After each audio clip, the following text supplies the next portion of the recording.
you all for being here tonight.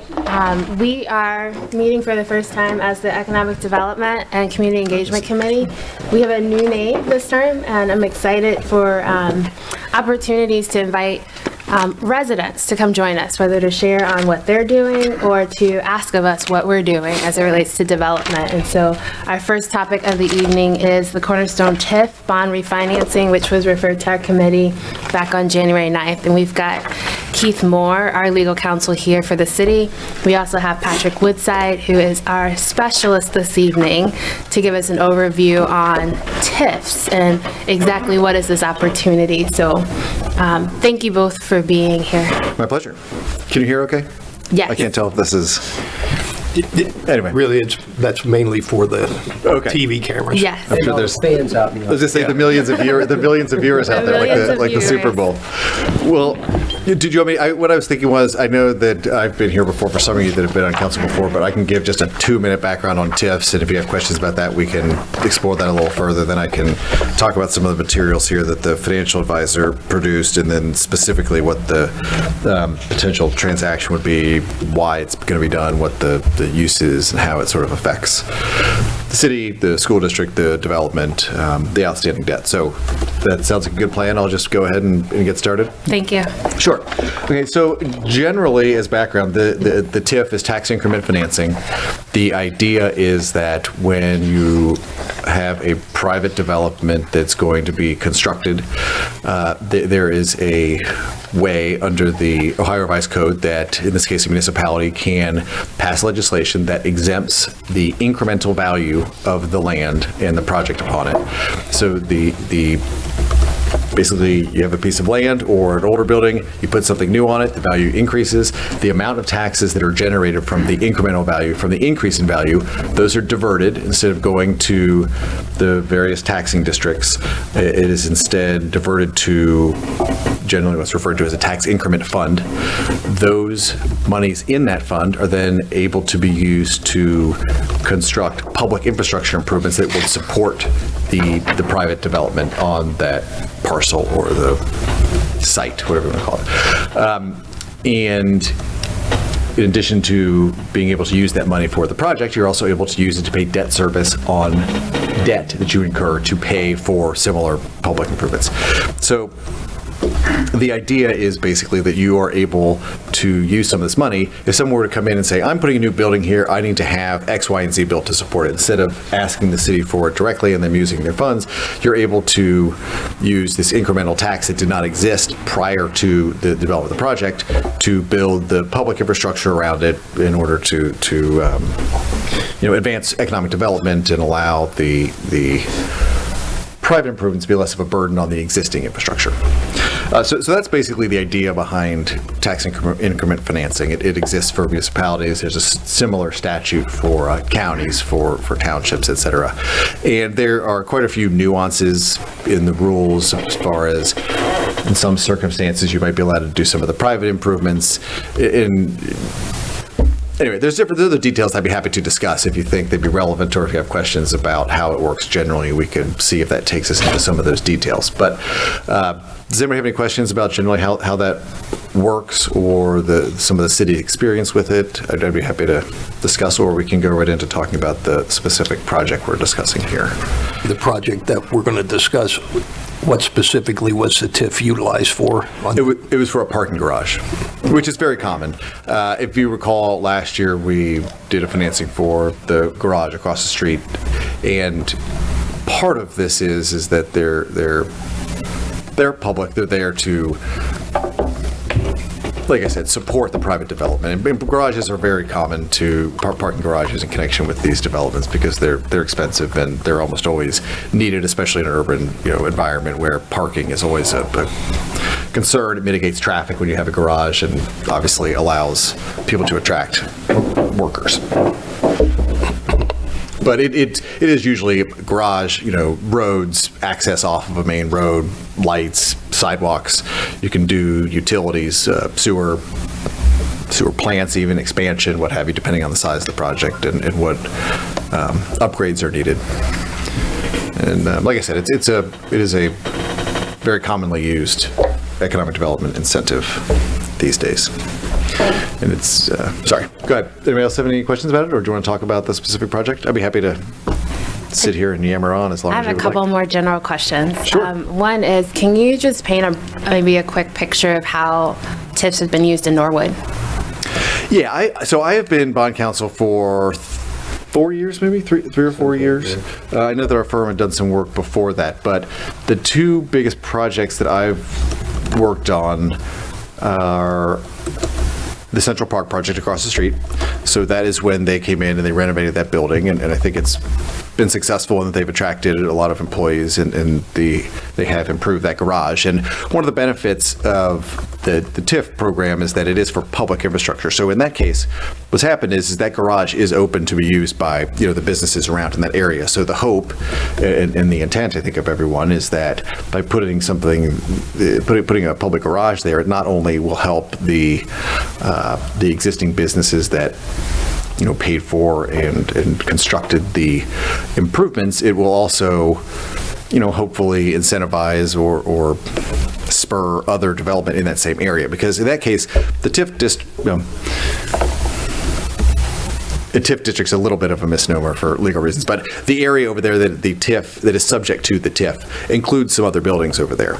And so eventually, if the existing private development at Central Park is successful, and it, in the garage, for example, attracts other businesses, and you have further upgrades or further improvements developed within that area, those parcels as well are subject to the TIF. So that money will flow into the TIF fund to be used either to, I guess, it would be public infrastructure improvements in the same area, more access, bigger roads, if you need another garage or whatnot. And we've also built in the ability that if there is a lot of extra revenue, TIF revenue, that you'll be able to use that for additional public improvements that, in this case, the legal terminology is that directly benefit those parcels. So it's sort of, in that case, it's a little bit of the hope as a domino effect that economic development will beget further economic development. And by putting something like a TIF in place early and having some foresight, you won't be in a situation where you have this traffic problem is the easiest thing that we all can understand, but you have the ability to help advance that economic development by having funds available there if it should come, and hopefully it will come. So that's the most recent project. The other TIF that we've done since I've been working for the city was, I'm trying to think if it's Rookwood Exchange. Is it Rookwood Exchange, I guess? What's the other one? In Rookwood, what's the original? Rookwood Pavilion, and then Commons, and then Exchange. Yeah. And So Exchange is the only one with the TIF. Yeah, so the Exchange, that also was the parking garage, or at least a portion of that garage, that whole development. And that's common too, where they're coming in, they know what they have a plan, they know what it's going to consist of, and you put the TIF on, so the tax revenue that's produced by that project is then used to pay down the debt service that was used to finance the garage. And the hope, the downside of the TIF is that the tax revenue is diverted. The positive side of it is that, once the TIF wears off, you'll have the increased tax base that will be available for the various taxing districts that overlay that project.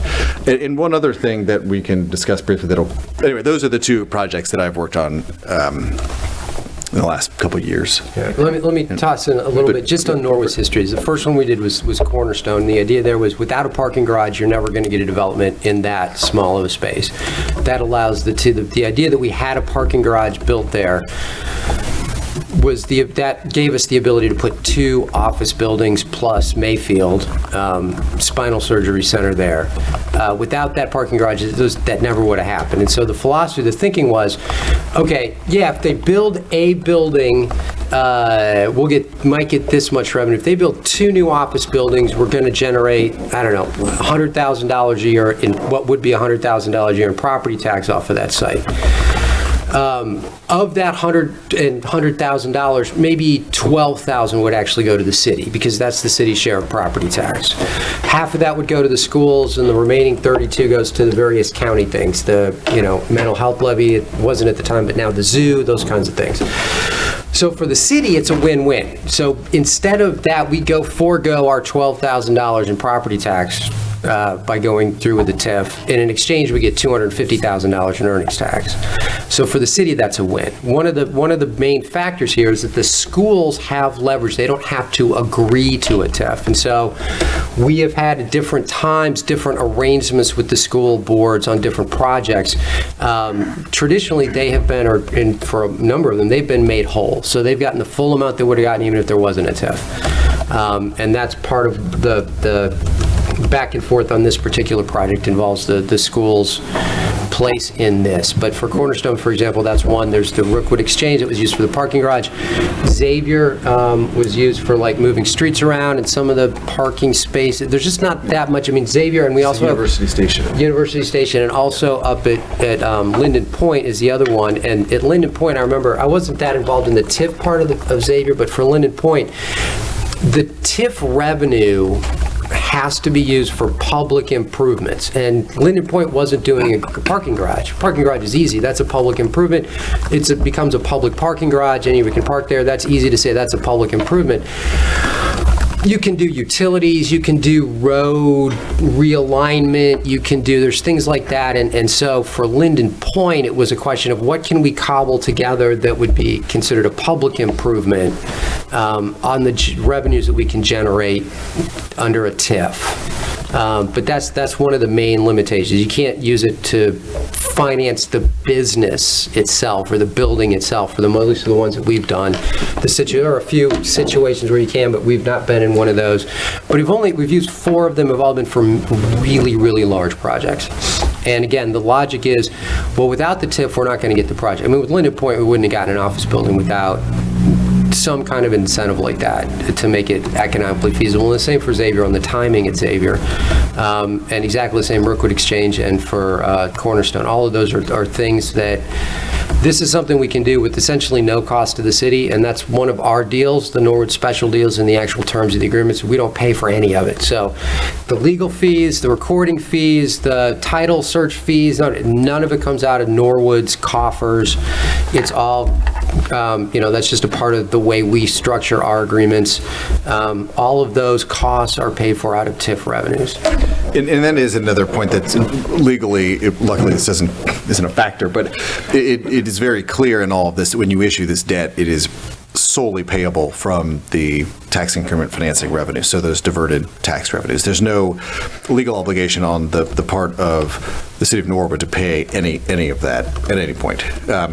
And more of a finer legal point that I'm not sure you're interested in, but what happens is that those TIF payments are essentially taxes. So the people that are, for example, let's keep using Central Park because it's across the street. Let's say, for example, for some reason there wasn't enough TIF revenue to support the debt. We put something in place that's called minimum service payments. So, for example, if the amount of taxes that would have been paid that will now be paid as payments in lieu of taxes, if those were not sufficient to support the debt, there's an obligation of the property owner to make up that difference so that bondholders will be made whole and the city or anybody else will not have to come out of pocket. And if for whatever reason they did not make those payments, legally it's the same as not making a tax payment. So technically I guess it'd be the auditor or the treasurer come in and foreclose, sell the building and get the money so that they will be repaid. Again, that's all in place to keep your rates down, to have security for the bondholders, and also to ensure that the political subdivision is not going to be on the hook for any of those payments. I think that's very helpful context. Anyone else have questions? Not in general. Just about the project. Okay. I think we're ready to get specific to. Okay. So if you're looking at the document here, this was produced by the financial advisor, Andy Brosart. He was not able to be here today, but I will just, if you have some specific questions, I can try to just go through it first, but just tell me to stop when I hit something that you want to discuss further, and we'll cut it off there. I'll try to put a little more color on the sort of words here on this page, and let me we just want to, the idea here is to refinance at a lower interest rate. The payments, the required, what would have been property tax payments remain the same. And so if we can refinance at a lower rate, less money goes to pay interest and other funds become available. And so that's the idea here. Just like refinancing your mortgage, making the numbers work, I'm going to leave that to him because it's more complicated than you'd think it would be. Yeah, unfortunately, there's, as you'll see in some of the things we talked about with the schools and debt structuring and things like that, so will come into play here. But as you'll see, so you all have this, right? So we're on the first page here, where we just talked about, this is just a little bit of background on the 2006 bonds. Those are the initial bonds that were issued to, pay for the garage. They're repaid from the TIF revenues from the Cornerstone building. These bonds were going to pay principal through 2031. Their interest rates were 4% to 6% each year. Each maturity has an escalating rate. And an important point here is that where it says that the bonds were originally structured with increasing debt service payments, I'm not exactly sure why that was done, but in the past, I think generally before the recession of 08 and 09, people were a little more aggressive with their projections. That was sort of the real estate values will always go up. They always have go up. They'll keep going up. So we'll build in a growth factor as far as what our TIF revenues will be because of the increase in property value. So that's my assumption about why they had it modeled so they'd have higher debt service in the future, because they figured, well, the pilots will go up. They obviously haven't, and they've decreased. And the new sort of protocol is to not really build much growth, if any, into your models. But you'll see why that's important later. The school district description here, this is a little bit maybe more detailed than you want, but I'll try to keep that quick. Because schools are so reliant on real property taxes for their funding, they basically, as Keith said, get a place at the table to come in and negotiate an amount that's payable to them. There used to be, I forget what year this was removed from the formula, but what happened is that in the past, so what happens is with schools is they get some of the money from the state, some of it they raise through their property taxes. And what happened in the past is there was this ability to essentially offset a decrease in school revenues with state revenues. So they were able to demand a smaller portion of the TIF revenues because the state would make it up. Point being, back when this was originally put into place, the agreement with the schools, the school did not require as high of a payment, as high of a portion of the TIF revenues. And as Keith had said, they now are desirous of having a higher percentage, if not to be made whole, I think is generally their current stance. Made whole meaning we want to be in the same position we would be in if there was no TIF at all. And that varies from location to location, school district to school district, about what sort of the viewpoint is on that. Some places, some school districts are more amenable to accepting less money. Others, especially if there's residential involved, want to be made whole. So that's kind of a little bit of background on that. This bolded language down here, again, you'll see why this is important, but when he says that school district payments are currently on parity with debt payments, that just means that they both have an equal claim to these payments. If there were a shortfall, the school or the bondholders sort of have an equal claim to the funds that are there. And there are lots of mechanisms in place to make sure that everybody gets paid, but bondholders and investors are very concerned with things like that. If they get paid first out of the available money or someone else would, in case there was a default, there wasn't enough money, it goes into foreclosure. Those mechanisms I described before are in place, but generally people don't want to get involved in something like that. And it takes time, and investors would rather not deal with stuff like that. So they always want to be paid first. It's kind of a simple way of putting it. This other stuff I think we talked about, that the TIF bonds are only payable from the TIF revenues. Yes, so important. So I think this page is pretty important here, the one, page 3. And you can look at the numbers at the top, but I think that the chart is probably, do you want another one? I brought a bunch. Just use enough numbers. Oh, do you have one? Thank you. Might as well use them since I printed them out. Yeah. So like I said, I think the chart's the easiest way. It really helps to understand this.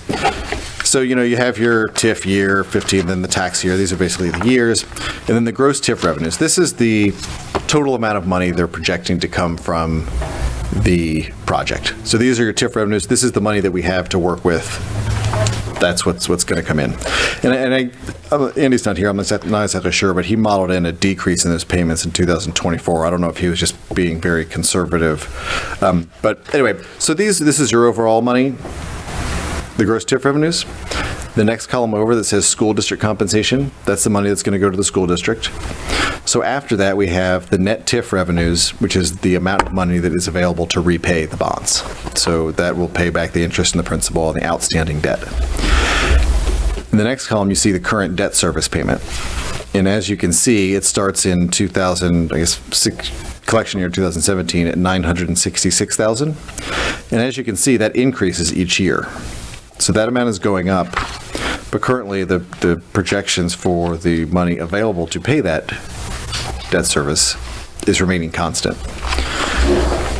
And so if you go over to the next column, the debt service coverage ratio, that's not as demonstrative as the next column, which is the shortfall. So basically what the shortfall is that is the amount of money each year that the amount owed on the bonds exceeds the amount of revenue that's coming in. So all those parentheses there, that's a negative, so that's bad. The column furthest to the right, this is the amount of money that's currently in the fund.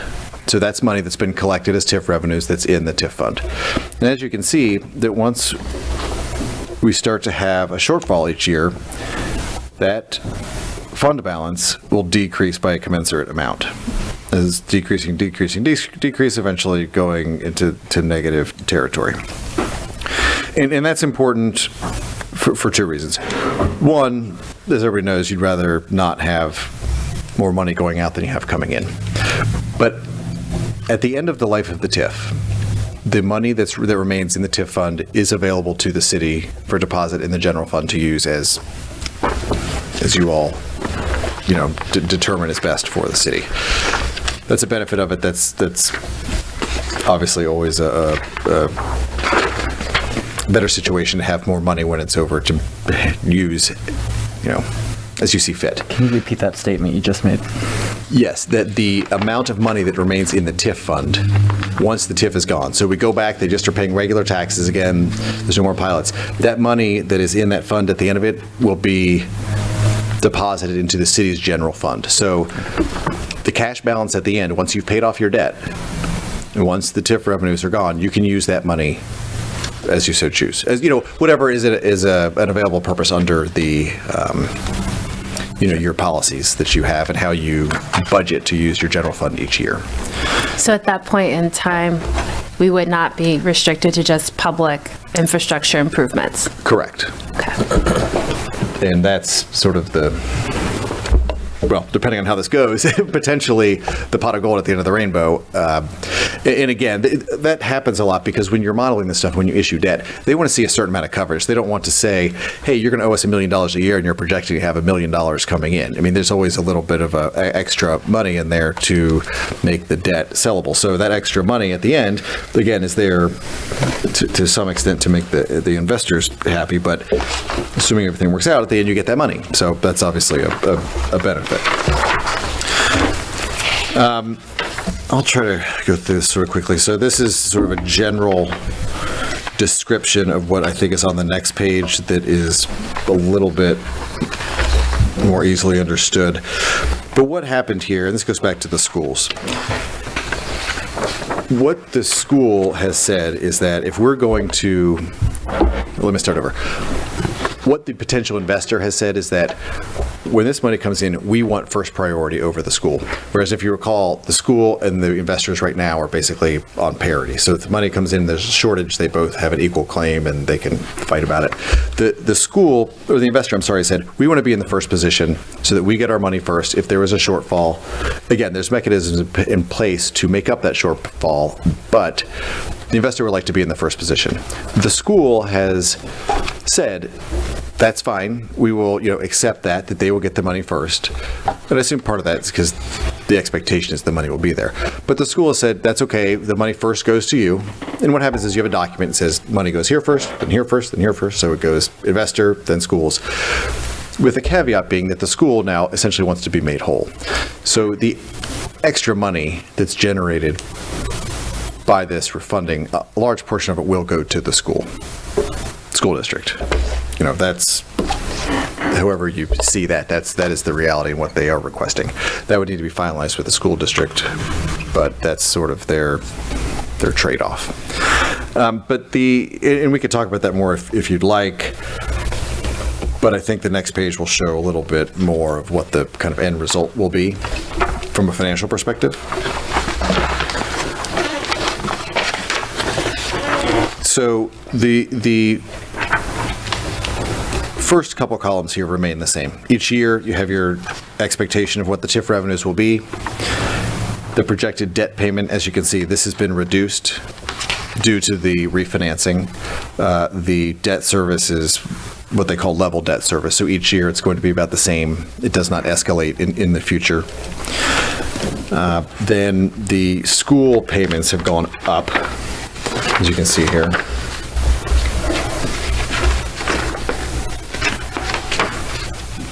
Not by a whole lot, though.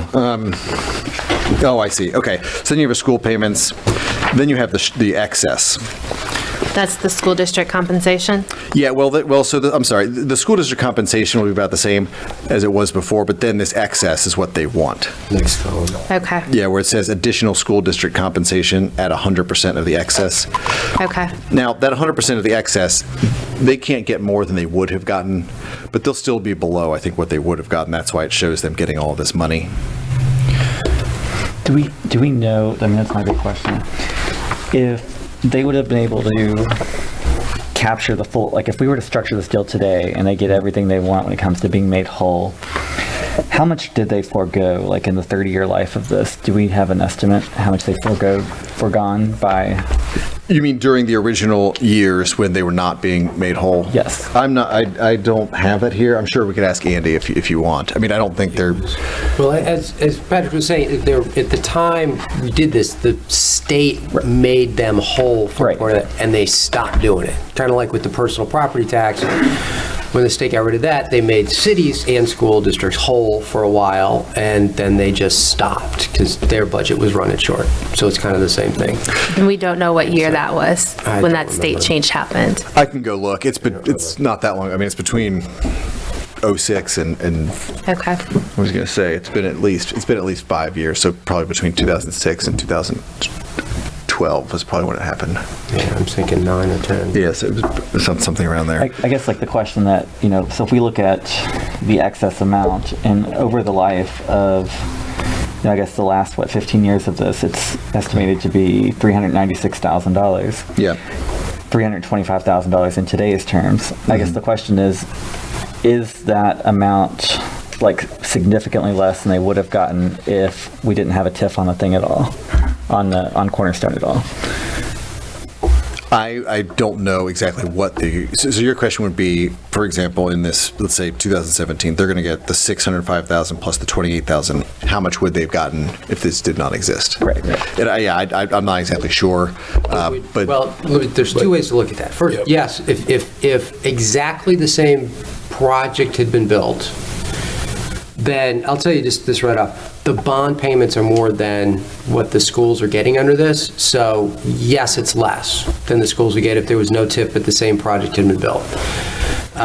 Because the schools get 60% of property tax money. That's just the deal. That's the way it's set up, 55, 60%. So not as much. But the other way to look at this, the reality of this is without a TIF, and at the time, without working out the deal we did with the school district, that project wouldn't be there. Simple as that. And the only way they would increase their revenue coming into them is with a good-sized project there generating that increased value so that they would collect more. But if it was a project and a half that, caliber, Yeah. then they wouldn't even got quite that much. But yeah, so it's, Yeah, they wouldn't have got. frankly, the school is coming out best in this, to be honest with you, because they're the ones that are capturing the majority. And that's the concern. That's the reason why I'm asking the questions. Is as much as I know that they have sacrificed for the city, for some of these development projects in the past, and I understand that. And in the future, we are, doing from the beginning doing these make whole things. But I just want to make sure that we are not overly that the demand of 100% of the excess is not an unreasonable demand, I guess, is my... Oh, yeah. Well, I'm not going to comment on whether it's reasonable or not, but I think the reality is they'll never be able to get more than they would have gotten. And that's one thing that is not on here that I'm not sure that we could ask Andy about. For example, let's just look at the first line here, where there's 28,000 extra going to the school. Let's just say, for example, that 30,000 would have made them whole.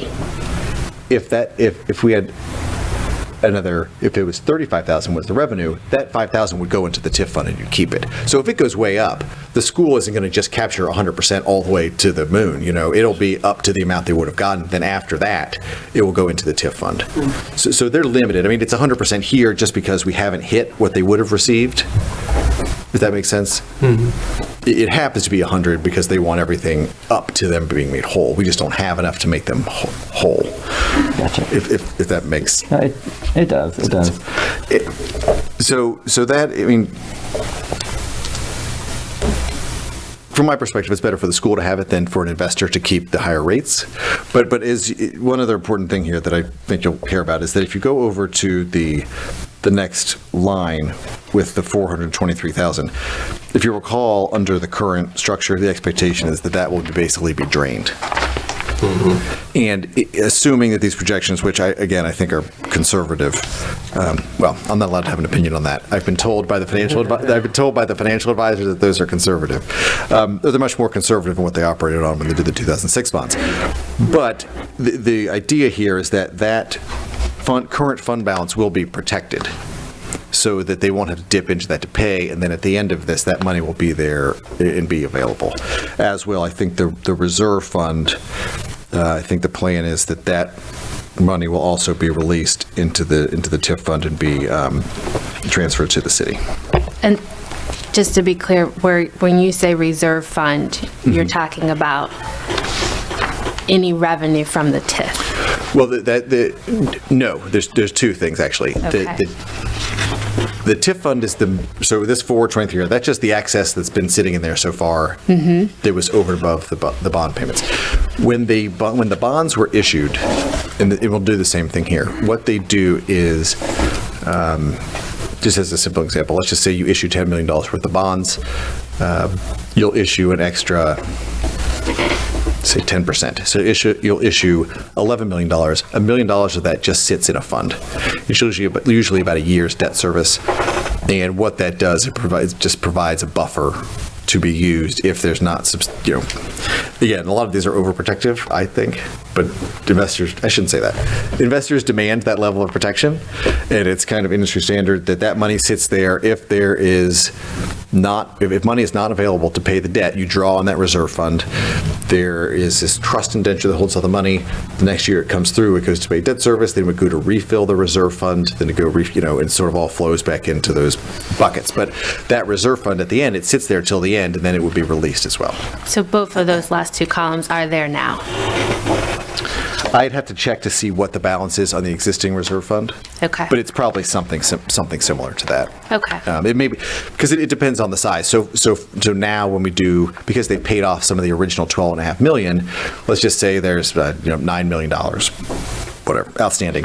That would only require a smaller reserve fund. So this, it'll be something similar to this amount. Okay. It may be a little bit bigger now and decrease when we do the new bonds, but generally you don't want a giant reserve fund. You just want as much as the market demands. Right.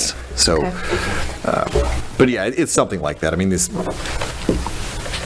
That's what it will be, I think, when they do the new bonds. That's fine. I just wanted to make sure Yeah. we're clearly understanding what reserve fund means. Sure, yeah. And so just to when we first, I came to council about this in 2016, we actually hired a consultant, then we went into fiscal emergency, and that kind of killed that. But the idea originally was we would refinance and the city could capture some of that money. Things have changed, but basically where we are is the options are leave things as they are. There's a likelihood that there will be a shortfall, and hopefully the developer will make supplemental payments, and at the end of it, there will be nothing that goes to, there will be nothing left over to go back into the city's general fund. Or we can refinance. If we refinance, we will generate more revenue for the schools. We will at least reduce significantly the possibility of a default or a shortfall, and we can expect to have something left over to go into the general fund in 2032 at the end of this. So, and it doesn't cost, the only thing it would cost the city would be the cost of advertising the ordinances, which are really long, and it's inordinately expensive to do those stupid advertisements, but that's one of the requirements. So you put those in. Case of a shortfall. No, I mean, if there was a shortfall, it would not cost the city anything. It will cost the owner of the property more money than they expected to pay, and it would be, it would cost them more, and hopefully they would just make the payments. It may take some effort and some push to get them to do it. I would expect that they would, rather than go into foreclosure. Yeah, I'm going to pay an extra $100,000 this year instead of losing my whole development. But we don't want to have that situation. It's just a bad situation. And again, it's a good thing. It's a nice thing to do for the school. I'd rather have them have the money than a bondholder. And so basically, just wanted to get council's go ahead before we start doing all the paperwork. Go ahead. Thank you so much. So if we look at on page 3, the original, the total says, and we're going to go back to page 5, so don't lose your spot there.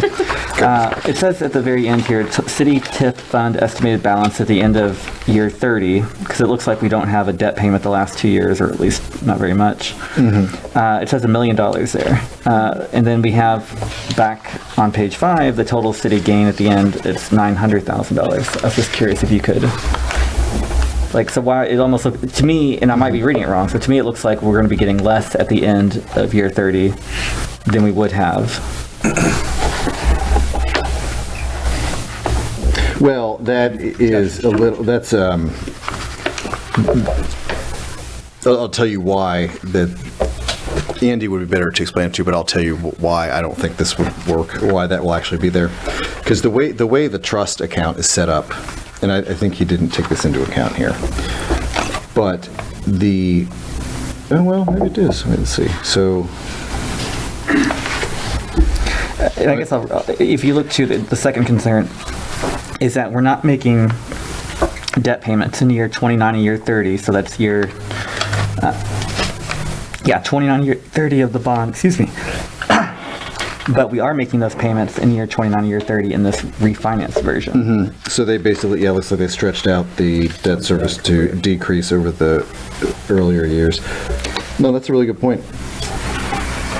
But so did he just not include? Sorry, I'm just. No, it's okay. On the other hand, on the same thing, because I look at it, but the other hand, though, is you're mentioning if there is a shortfall every year, if you're asking then the developer or to come up with the shortfall to make things even, how many years will they continue to pay that shortfall?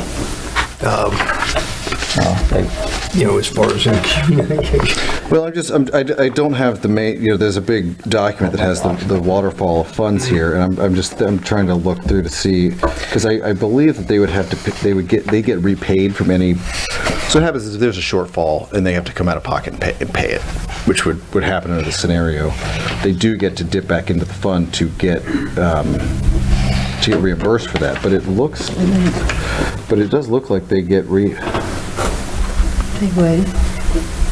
I'm just trying to walk through this too. So 28 looks like that's the aggregate deficit over time is the 919. Then they get repaid that from your 2031 payment. And then the $1 million looks like it's there at the end. No, that's a really good question. Yeah, I will say that the spreadsheets that we had at the meeting in the conference room a few weeks ago, it didn't have that number at the bottom, so I don't know. That's a good question, so yeah, we'll definitely find out. Great. Yeah, I mean, and I'm not sure if in some circumstances, what happens is that once the TIF bonds under the original, if we did this under the original resolution, it may say, once the TIF bonds are paid off, that's it. The TIF would essentially peel off and it's gone. So I'd have to look at the interplay between whether, he may have just put all these years in here to having this showing what would technically be here, but this payment, the payment may not need to be made because the TIF would go out of existence once your debt service was let's see. Right, that's, So in it 2000, wouldn't be a 30th year of the TIF payments if there's no TIF. It would just be regular property tax payments, and the city would get whatever These it's... are estimated numbers too, correct? well, the Higher, could be lower. the gross TIF revenues, those are estimated. I'm sure that with where they started off at the 1601280, that's probably actual payment right now. But the TIF payments will vary as your tax rates vary, for example. Sure. And then when you have your triennial or sexennial appraisal, which that may be why he has a drop here, they will drop based on your property value. That's kind of what messed up that's what messed this up the way it is now, is they went back to the auditor a couple, 3 years ago and begged them to lower the property tax or the property value significantly over their cornerstone. So that kind of messed up the projections.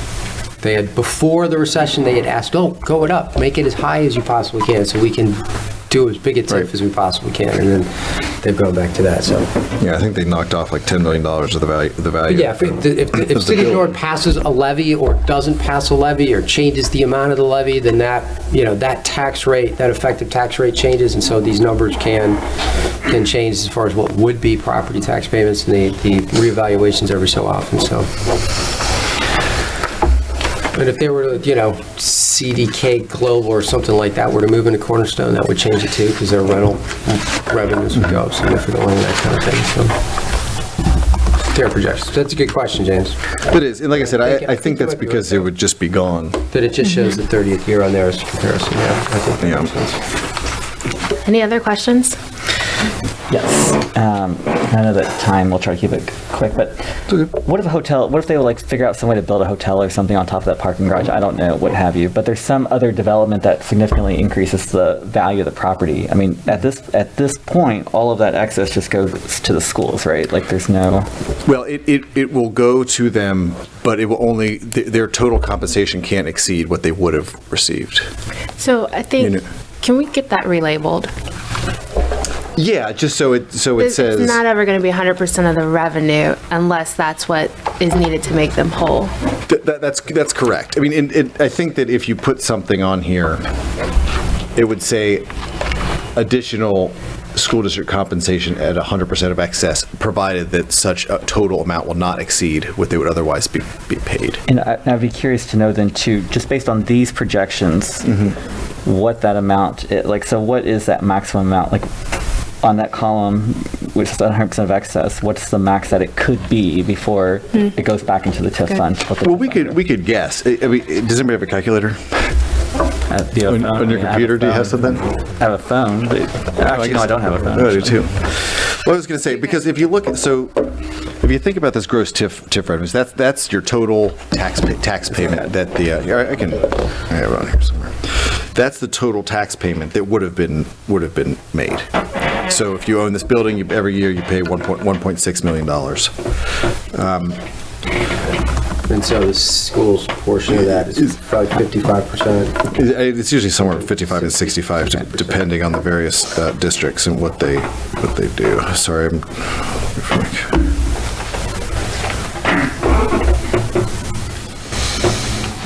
here we go. Sorry.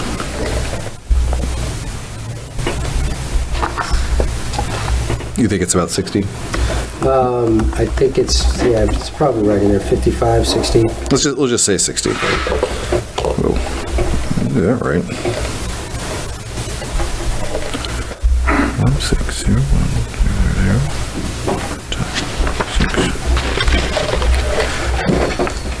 Okay, so that is $960,000. Would be the max for the whole time frame that the revenue's at the 1.6. Yeah, that would be each year. That would be the maximum that they could get. So, you can see here, what's the highest year?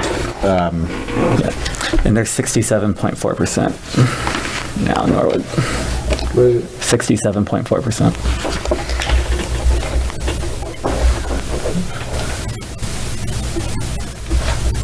What's 67.4? That's the school's percentage now in Norwood. Oh, it is. Oh, okay. Oh, gotcha. Okay, so it's even higher than that then. So it looks, I'll let you finish calculating, but it looks like we're not even close right now to Right. them reaching that.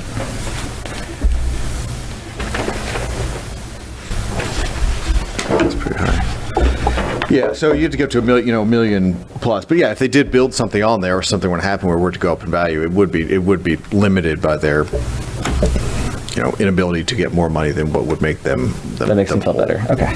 Thank you. If that makes sense. Sure. Any other questions? No? Okay.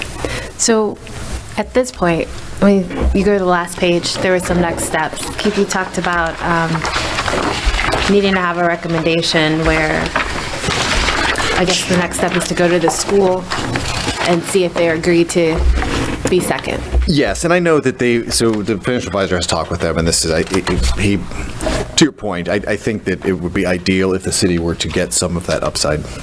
Unfortunately, they are in a position because of the various investors' stance on being wanting to pay first, where they have a negotiating, standpoint that's pretty tough to overcome. But I think they would go back and finalize what the deal is with them. And if it were to change from what we've shown here, obviously we would come back and discuss that, because an agreement would have to be approved by the council with the school district. And so that's where he talks about the compensation agreement. That's the school compensation agreement.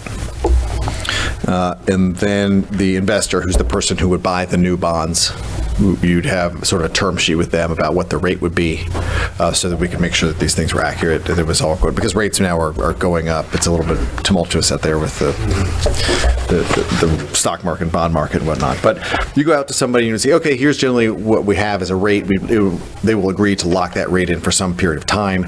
During that period of time, we would come back and get approval from you all. You would pass legislation to approve the new school agreement. You'd pass legislation that would approve the documents whereby we redeem the old bonds, sell new bonds, use that money to pay off the old bonds, and then we'd have our new sort of documentation that shows where the money goes. Now it goes to the school, now it goes here, now it sits in this reserve fund, and whatnot. So all the agreements between the bond purchaser, the agreements with the trustee who's going to hold all the money, and those things would all come back here, and you would approve the form of those and approve kind of the deal, and then you would sell the bonds.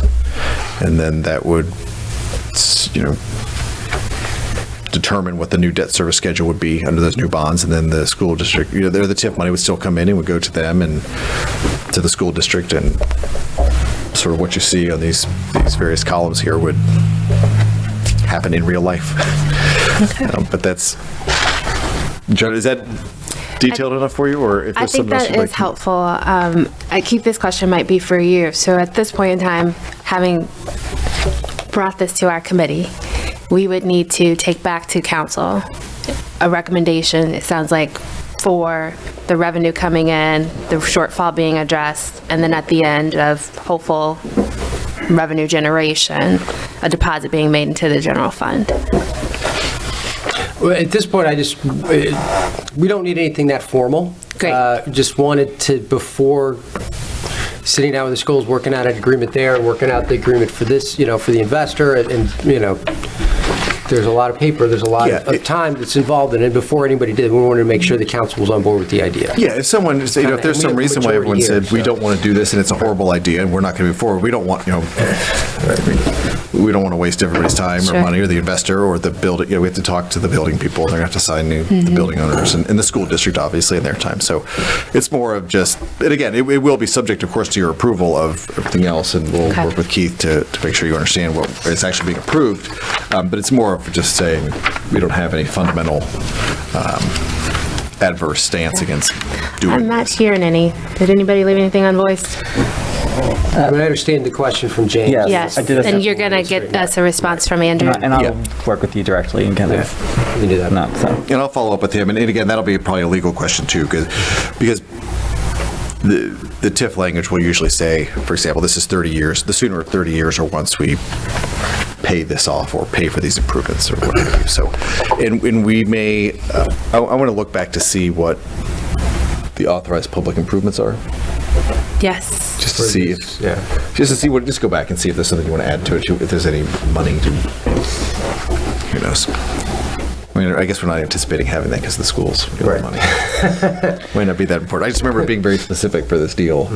But anyway, Yeah, I do have one last. So for the money that's in our TIF, I guess in the TIF fund, because right now the 423,162 right now. Yeah. Can that be invested in to gain interest? Yes. Like on the city side. it can. It is somewhat limited, and I'd be happy to send over to Keith what that is. It basically, right now, rates are very low. Right. They're usually like a money market or something because you need to have access to it, and you don't want fluctuations in value to negatively affect it if you need to draw it out. Yeah. But there is somewhere, I'd ask the trustee, but they will have internally, specifically what they invest in. Or is it, does the trustee have it, or do you all have it?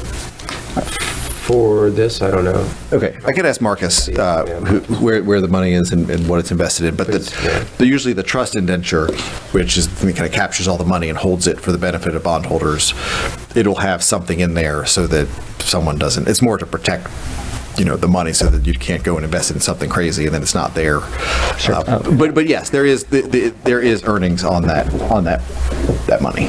Right, so it's like it's what the city can do with its funds, that it's, whatever it's got, things like this, or it's like CDs, and that's about it. So we get Like 1%. a 1/4% interest rate, 0.5% interest rate. Is, Right. It's about all we can get because interest rates are just so low. Great. Thank you. Thank you all. This was very helpful. Patrick, thanks for being here. Keith, thanks for course. being here. Yeah, and ask Keith anytime if you have questions about anything, and he can send them over to me. If he could probably answer a lot of them himself, but. Happy to make something up whenever you we work for you all. So, and even with the other existing TIFs too, if you have questions. Okay. I don't hear from you all, but feel free to just let me know. Okay. Thank you. Anytime. Have a good night. Yes. Yeah. I'm glad you came for that, Patrick. Okay. Jacket. Joe, jacket. You can say I left mine in my car. All right, so at this time, I want to move to our second agenda item and welcome up the Quality of Life Plan Steering Committee. We have 3 people who are going to share with us about that, and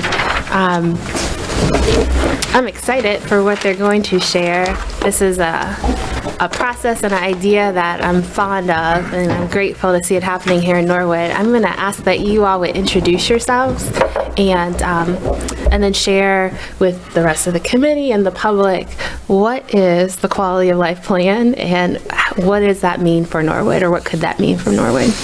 Thank you, and I really appreciate your welcoming us into this space and the opportunity to share.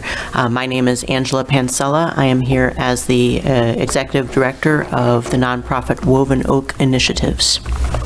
And my name is Jim Capero. I'm a consultant to this process. I live in Chicago, and I was brought to Cincinnati and to Norwood by the Local Initiative Support Corporation, or LISC. And my name is Mary C. Miller, and I am a recent resident of Norwood. I moved here in 2015 and got involved in this process through being involved in Norwood first, and then connected with Angela and the Community Coalition and Norwood Neighborhood Services to spearhead doing a quality of life plan for Norwood. So. Thank you all for being here. Jim, you've been at this for a while, and you were brought in to help with this process. Could you maybe share a little bit of an overview in terms of maybe a broader context, like what is quality of life, and then maybe Angela and Mary can talk about what that is looking like practically in Norwood? Sure. I'd be happy to. Thank you so much.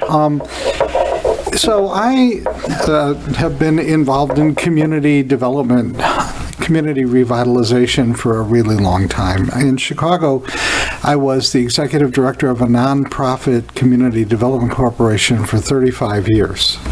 Started the job in 1976 and left it when I turned 60 years old in 2010. I have been working in communities across the country, mostly for an organization that was founded by the Ford Foundation called the Local Initiative Support Corporation, which most people think is a terrible name.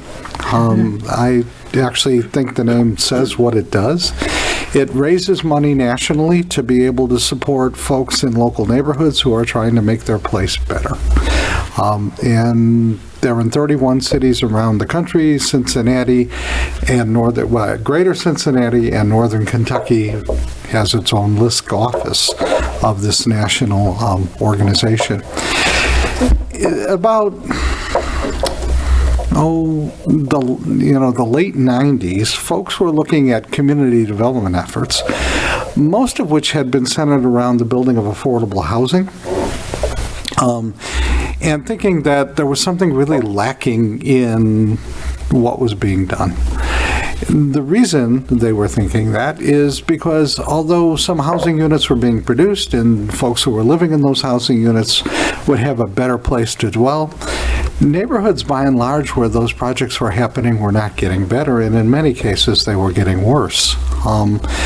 And so some of us, those of us who were at this work in Chicago, really took an introspective look at it. And we said, we came to this conclusion that neighborhoods are complicated environments. They're complex areas, and where everything that happens in a neighborhood contributes to the health and the quality of life in a neighborhood. So schools are important, crime is important, safety is important, recreation is important, the access to employment is important, housing markets are important, and that really good neighborhoods are adequate, that offer a high quality of life, are adequate in everything and excel in some things. And so how you produce that, if your job is to revitalize a place that's seen better days in the past, you need to have a strategy. You need to have a vision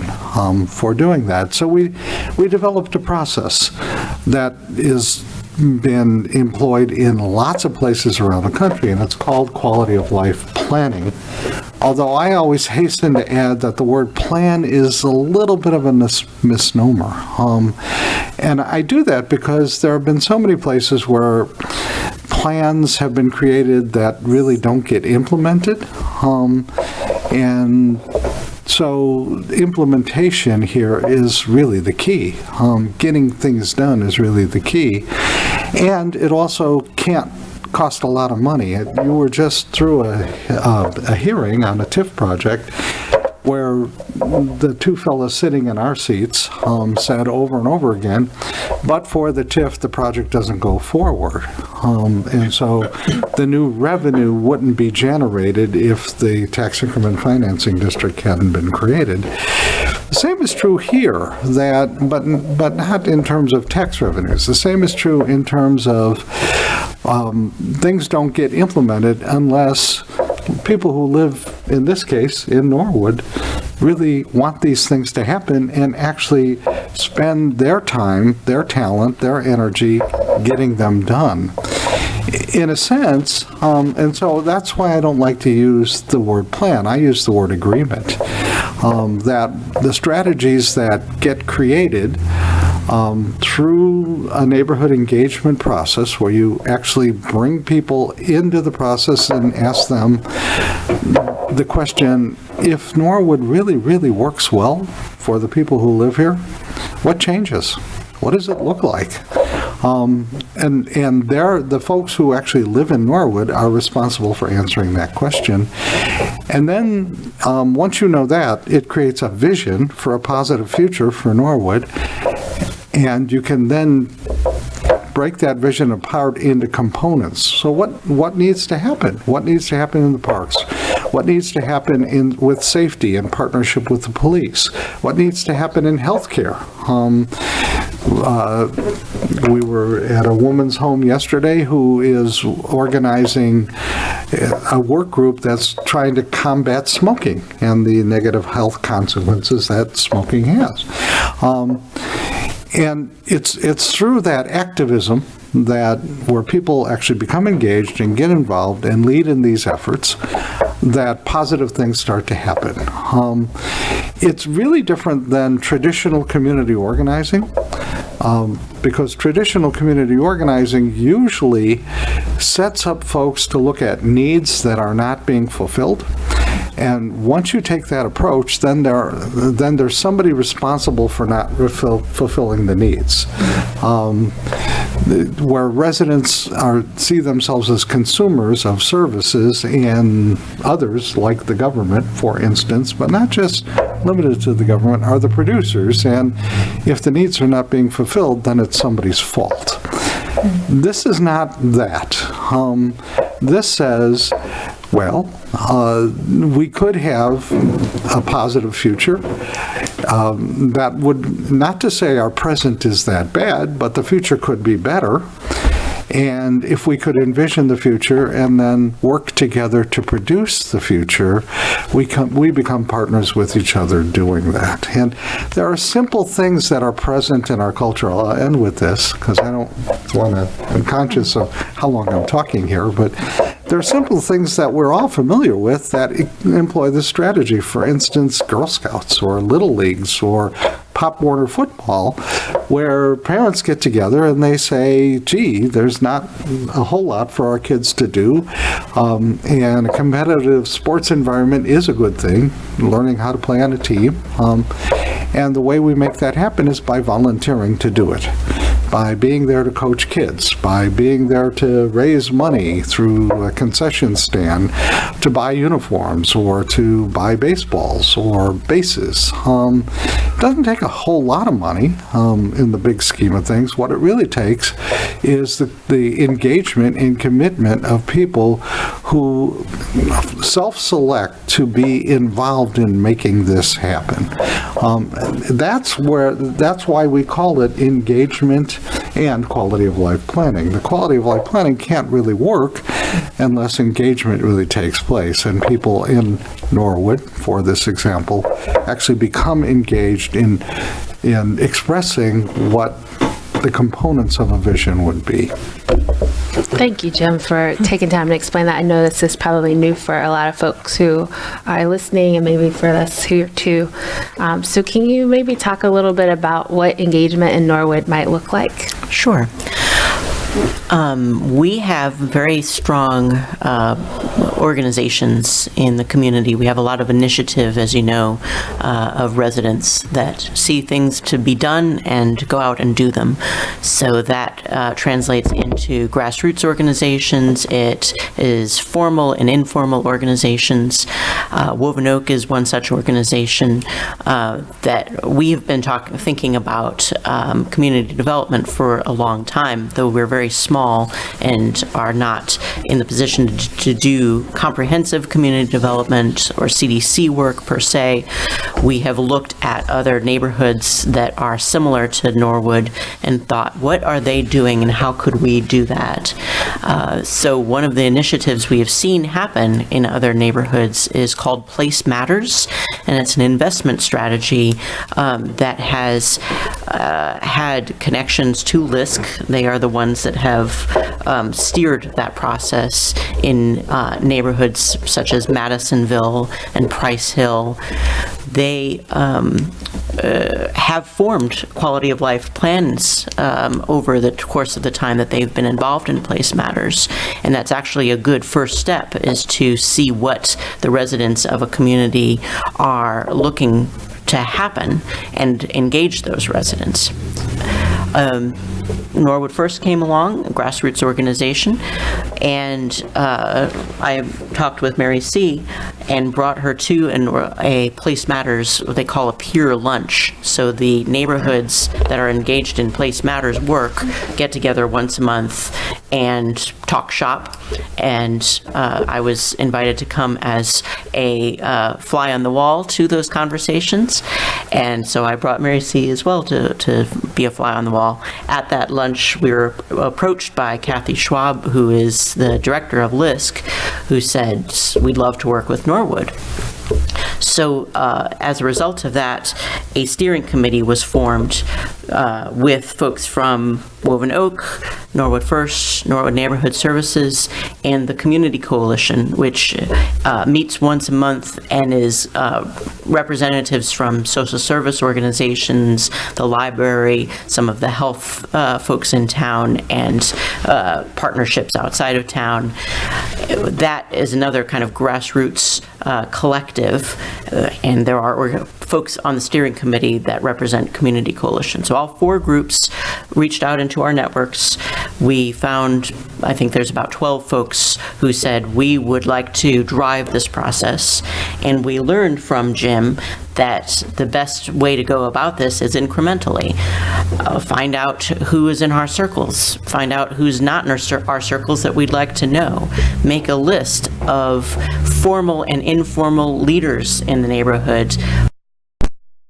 Professionals might be who could speak, because residents might have the ideas about what needs to be done. Professionals have the ideas of how to do it. Get all of those folks some input from them about the strengths, weaknesses, opportunities, and threats that they would identify in Norwood.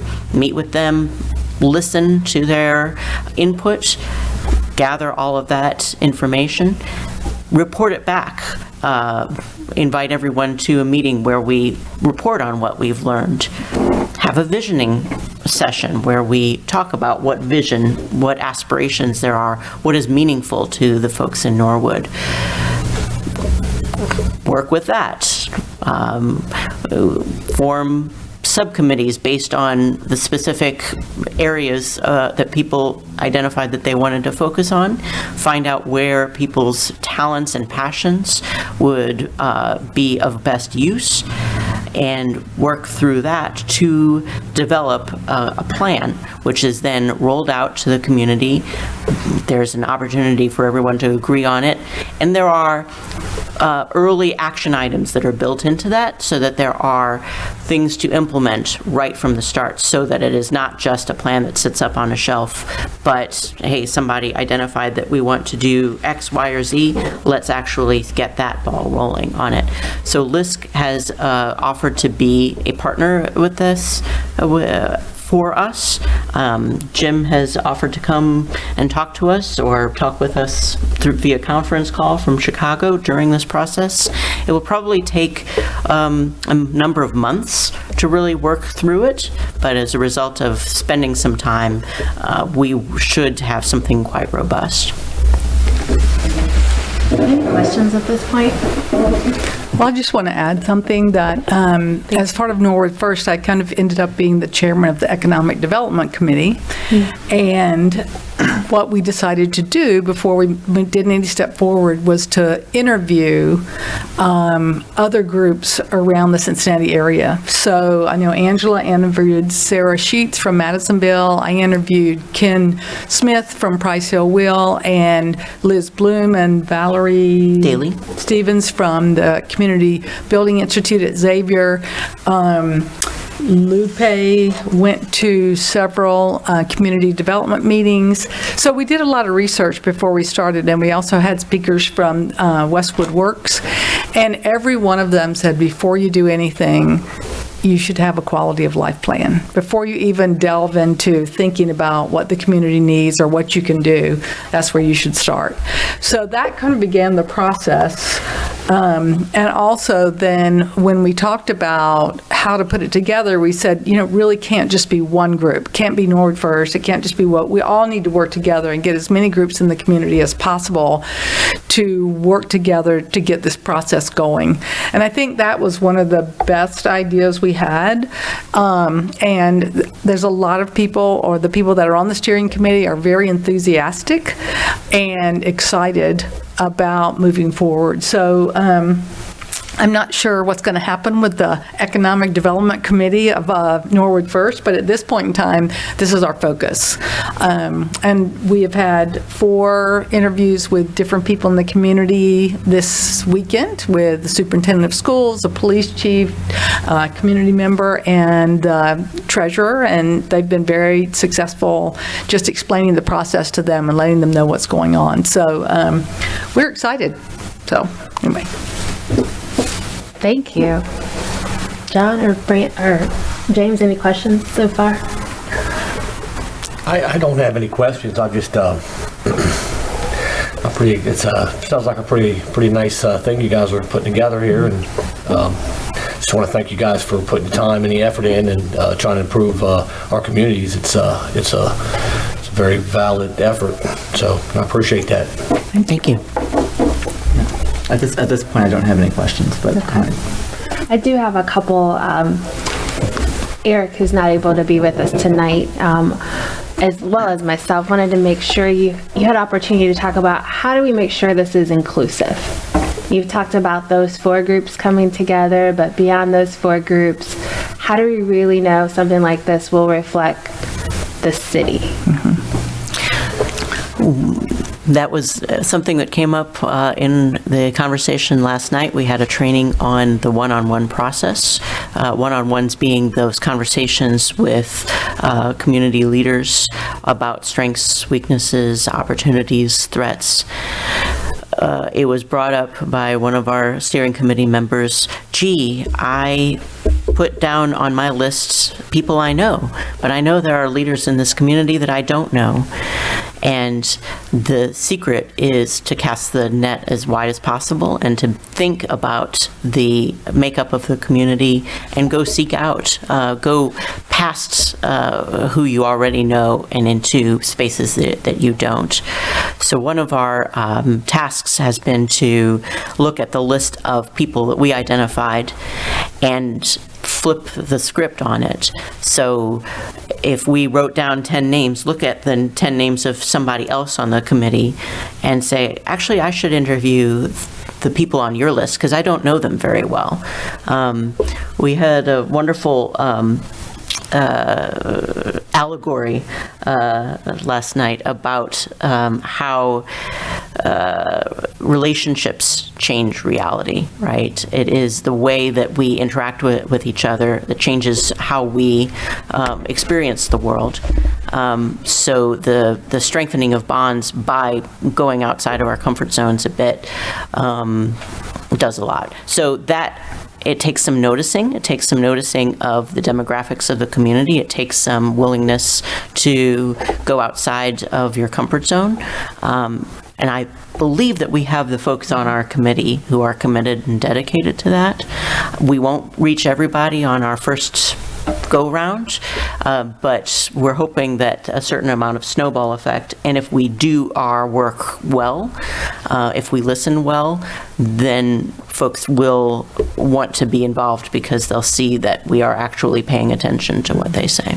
And we're also hoping that the people we interview will reach their circle of friends that we may not be in touch with, and even say, okay, would you interview so-and-so? And then that will grow the process. That's our plan. You've talked about this list, formal and informal leaders. Can you, for those who are listening and everybody in the room, how big is this list?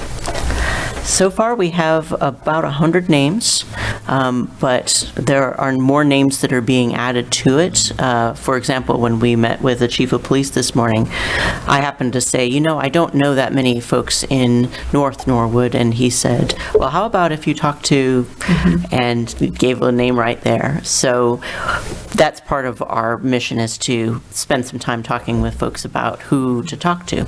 So that's another reason we are here, because we'd love some input on that.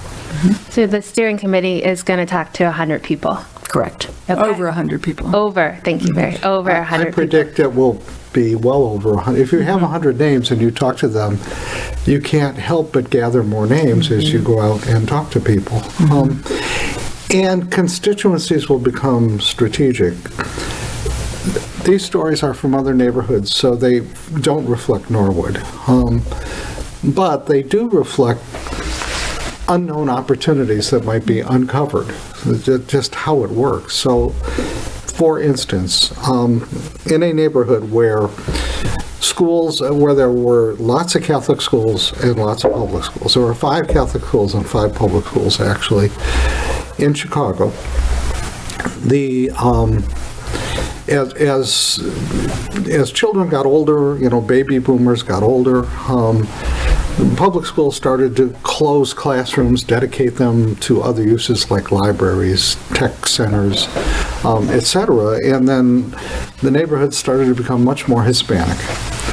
And Hispanic population did not send their kids to Catholic schools, they sent their kids to public schools. So you had Catholic schools kind of withering, and public schools became extremely overcrowded, where classes are now being conducted in what were previously storage rooms. Teachers feeling very haggard. All of this became disclosed as people went out and did the interviews. When they started talking to folks in the schools about strengths, weaknesses, opportunities, and threats. Well, there are so many kids. The union contract classroom size, I believe, was 30 kids, and there were 64 in the largest classrooms. Teachers transferring, who had seniority, transferring out because it was just such a haggard system. And the new Hispanic population had a series of organizations in different parishes called the Guadalupanas. These are ladies who come together to pray to the Virgin of Guadalupe. And they decided that their members would become volunteer teachers' aides. And that happened. And the first school to do it in this neighborhood was called Marquette School. And there was an in-service done with the faculty a month before the school year started in August. And there were 36, there's no middle schools, so it's grade schools and high schools, and so it's K through 8, 4 classes of each grade, 36 classrooms, 36 teachers. Of the 36 teachers, after the in-service, 3 said, "We will do this." And so the rest of the teachers did not take advantage of it. It was offered to everybody. After the fall semester, after Christmas break, literally every teacher wanted it because there was free help for the volunteers, the Guadalupana ladies, work under the direction of the teacher. So the teacher says, work with these kids to learn this lesson, and they do that. After 2 years, it was in all 5 public schools. After that happened, LISC in our town, Chicago, worked with the Joyce Foundation, who started to fund stipends for the Guadalupanas. And then a combination of the MacArthur Foundation and the state of Illinois put together a scholarship fund for Guadalupanas who wanted to go on to become teachers. Wow. And many of them enrolled. And so the kids immediately started doing better. There was much more. The Guadalupanas actually volunteered in the same classroom that their children were in, a child was in. And so there was an immediate connection between those parents and their kids and the educational system. the scores for the kids were better, and also the volunteers started to get on a career track in education. So it was kind of a win-win. And at the beginning, it didn't cost anything other than the investment of time and willingness to help teachers in the schools. Now, Norwood doesn't seem to have that burgeoning Hispanic population that this particular neighborhood had. But my bet is when you get through the process, you will find a whole different example. And when I'm working in Richmond, California, I'll be bringing up Norwood examples of things that happen, because this always happens somewhere. There's an old scientific axiom which says the only constant is change. That things are always changing in the world, and in communities that's true too. And that people are usually reticent to change, but if you actually understand it and find the forces of change, they can actually become assets to the local community once you understand them and understand what qualities that they can bring in that can contribute to the quality of life. And one thing probably evident by what Jim was saying is that our goal is to empower people to be involved to improve the community. It's not about us doing it or us coming up. We want the people of Norwood to come up with a plan. And there's a lot of people here who do a lot of good things. Just giving power to people that may want to do something, or giving support to people who may want to do something but don't think they can or don't know how to go about it. So that's kind of part of the process. So it's kind of neat to think about and exciting. So Thank you for sharing how the process unfolds. Anything you all want to ask or comment on? I think the last thing I would like to ask is if you would come back and give us an update. Our goal as a committee is to meet monthly or as needed, and would love to invite you to come back and give updates so that the plan can be known to the public. And if you have needs that you think our committee can help with, that you let us know so we can be collaborators, be allies in crafting a plan. I'm excited, I think is the word Mary used, to think about having a vision that we can collaborate, we counsel with residents on, that engages more people. I was and still am very fond of saying there's only 7 of us on council, and I think having the vision, knowing that it's built by residents, would really be helpful in thinking about decisions we make and knowing what residents value and want to prioritize. So I do have one request of this committee then, which I alluded to, because we have 12 people on our steering committee who are fairly knowledgeable about the city, but there's always more people and more connections. If you think of folks who are formal or informal leaders, and by leader we just mean somebody who has a following, someone who, when their voice carries some weight in their circle, and if you think it would be of value to hear their input on the strengths, weaknesses, opportunities, and threats in Norwood, we are at your service to spend an hour in conversation with them, gaining some insight about that. So I can, I can be a person to collect that. If you want to pass that on to Leslie, she can get it to you, or you can contact me directly. My email address is Angela, Angela, at wovenoak, wovenoak.org. Thank you. I'd like to add one other simple request to yours. When somebody calls you to undertake an interview, please say yes, and sit down. And people actually, when they go through this, they usually really like it, and they make new relationships that usually are beneficial to both sides of the relationship.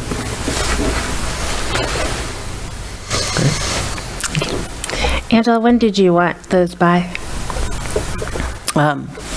As soon as you can. Okay. This is probably a 10 to 12 week process of conducting interviews, after which I can let you know, I should be able to let you know within a few weeks when the report back session will happen and the location. Probably mid to late May would be when it would be happening. Okay. How many interviews have you all done so far? None. The conversations that we had were informal conversations with the police chief, with Kathy Sabo, with the superintendent, just letting her know, as we're letting you know, that this is happening. We launched the training of one-on-one interviews last night, and we are asking steering committee members to conduct one interview per week for the next 10 weeks. We actually had one we observed. Yeah, That's true. That's very true. And I do want to disclose that. So I'm a member of the steering committee. I'm currently a board member with Woven Oak. And so prior to election was involved with this process. And part of the training last night, myself and another team member, I don't know if we've shared who that list is, maybe we can post that later, but we did a mock interview and learned a lot. I was the interviewer, so I was asking about the SWOT and listening, and learned a lot in the listening. It's hard to listen sometimes when you're like, ooh, I kind of want to respond to that. So part of the process is just to listen. So I'll be a part of the process of interviewing, listening to residents.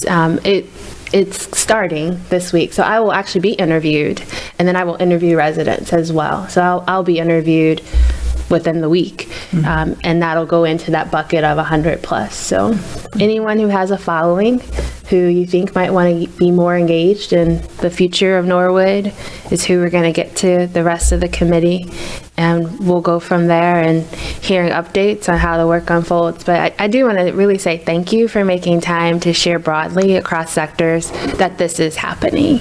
I think one of my most hopeful aspirations around this process is just that people would feel informed, that they'd be able to trust the process and be a part of whatever the outcome is. And I just want to thank you for the work that you are doing here on council and in committees. We understand and honor public service as a good in the community. Part of what Jim was talking about with issues-based community organizing, sometimes that ends up being confrontational, which sometimes yields results, but oftentimes is not as effective as partnership. So I do want to emphasize the nature of this is relational, and the Council of Norwood is very relational. I feel like the folks who are a part of council are the folks who are wanting to make a difference in the community and willing to stick their neck out, and sometimes that means that you get a lot of complaints from people about things that need to be done, but nevertheless you have stepped forward and taken on that role. So we are here to support your work and to encourage community members to feel engaged in the community enough to do the things that need to be done. Thank you. Thank you. I think that's Thanks for listening. Yeah. That is all for this evening. Thanks for being here. Thank you. Thank you for having us. Thank you very much.